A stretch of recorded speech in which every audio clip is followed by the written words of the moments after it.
What's good with YouTube? Y'all know Big Flacco with a convict's perspective, and I'm gonna slide on through that little bit of energy. Please hit the like, subscribe, comment, do all those things to help support this channel, and hit that bell notification for future fire content. As you can tell by the title and thumbnail, what's the difference between a norteño and a sureño? Now, we're not talking about northerners, southerners, residents, any of that kind of stuff, right? Southsiders, however you want to label it. We're talking about the norteño soldado, right? Formerly known as hermanos, bros, nuestra raza, and the camarada, which is basically a sureño. Okay, both these groups, I guess you could say, both these members, in some senses, right, have different philosophies, different agendas, and different roles within their big homies, ideologies.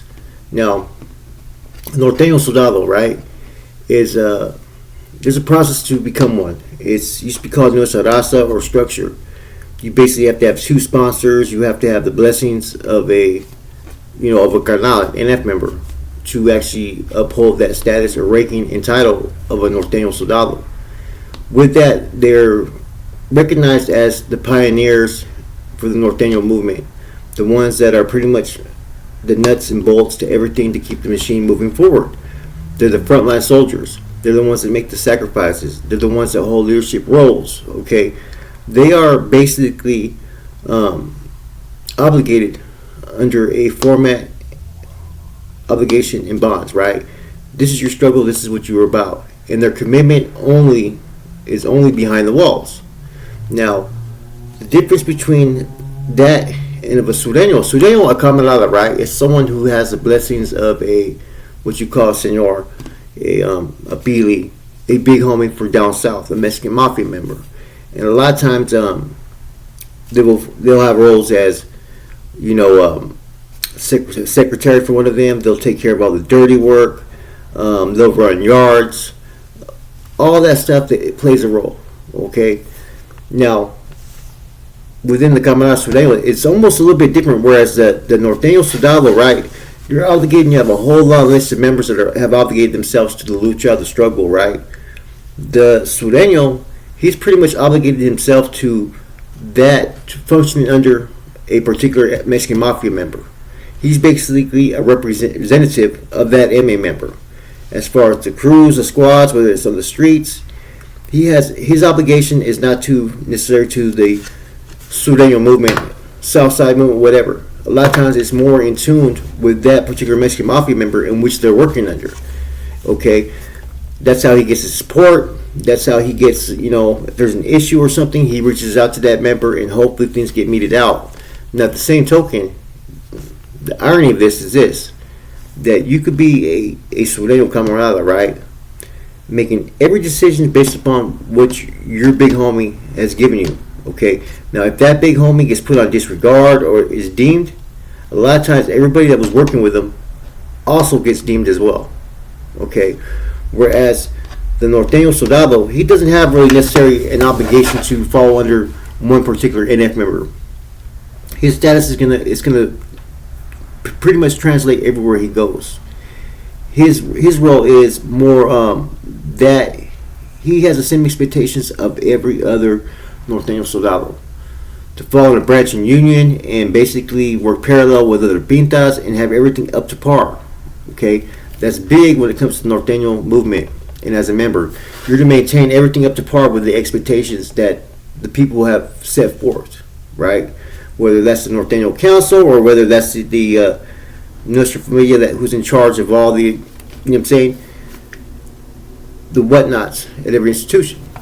Now, both have a serious responsibility.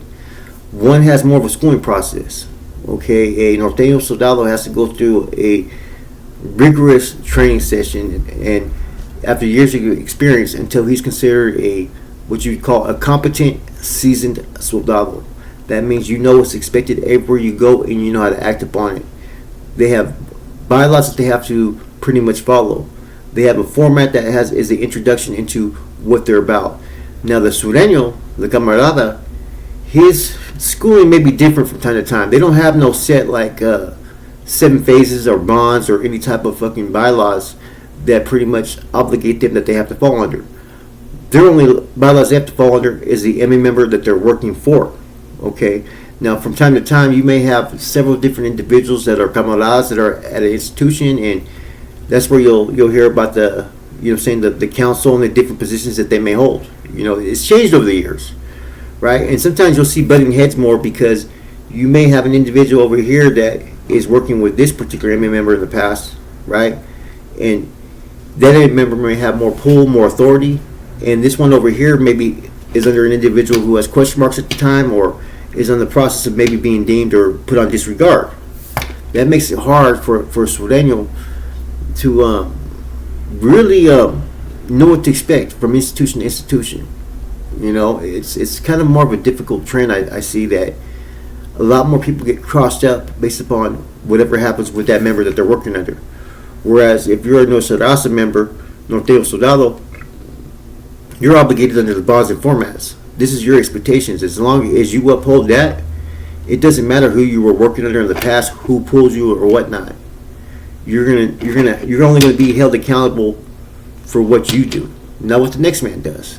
Okay, and that's key to understanding this. Now, a lot of times, a camarada SURENO, they are aspiring to become Mexican Mafia members. Now, only the very few get to reach that potential to get pulled. Not everybody gets pulled as an MN member, just like not everybody gets pulled as an NF member. Now, Norteno Soldado does not necessarily have that agenda. Their agenda only applies behind the walls, and therefore, a lot of times they're only committed there. They don't always have the agendas to become NF members, okay? Because a lot of times, right back in the days, I used to see that a lot of people would make that step to becoming carnals because either they had a drug addiction issues or they just didn't want that obligation. But behind the walls, they were fully committed. Now, these camaradas, they want to make that next move. They want to become senors. They want to become pilis. They want that status. Therefore, a lot of times, man, you'll see them even politicking amongst each other. It's kind of interesting because you have the elite of the elite members, which the MA members, right? But then you have the lower camaradas, right, which are right under them, right? They have a lot of pull, right? Don't get it twisted. But a lot of times they're politicking there based upon the fact for their big homie. You see what I'm saying? So when things are going smooth and going good, and a camarada is just handling business, it's going to make the senor look even better. Okay. Now that's the biggest difference. All the geographical stuff, right? As we know, up north, down south, there is camaradas that are up north, of course. There's Mexican Mafia members up north. As far as down south, you don't have anybody down south anymore. All those that are still within the organization, the NF, right, that are from down south, I think there's maybe only 1 or 2 right now that even exist. Well, 2 for sure, as we already know. But that power they yield on the streets or within this membership no longer exists down in Southern California. So, like I said, so it's kind of hard to sit there and, put out there what obligations a Norteño would have in Southern California because there isn't that. A lot of people get it twisted. They think that, the structure and the NR is an obligation down on the streets and that it's just its own separate organization. It's not. It's just a movement. It's a movement that was, created years ago basically to counterattack what the Southern Hispanics were doing when they were uniting their own people. Because the Southerners were the ones to pretty much organize first, right? And that was a lot of it was the rumors that were being spread, and a lot of it was to run interference on NF activities. So the best way to run interference on NF activities back then was to tell the Southerners that NFs were Norteños and therefore that their targets were Sureños. So that's how all the different changes. So, like I said, one to me is more along the lines of an agenda, Southside agenda, which they play the role of helping the Mexican Mafia. They're a sympathizer to organized crime.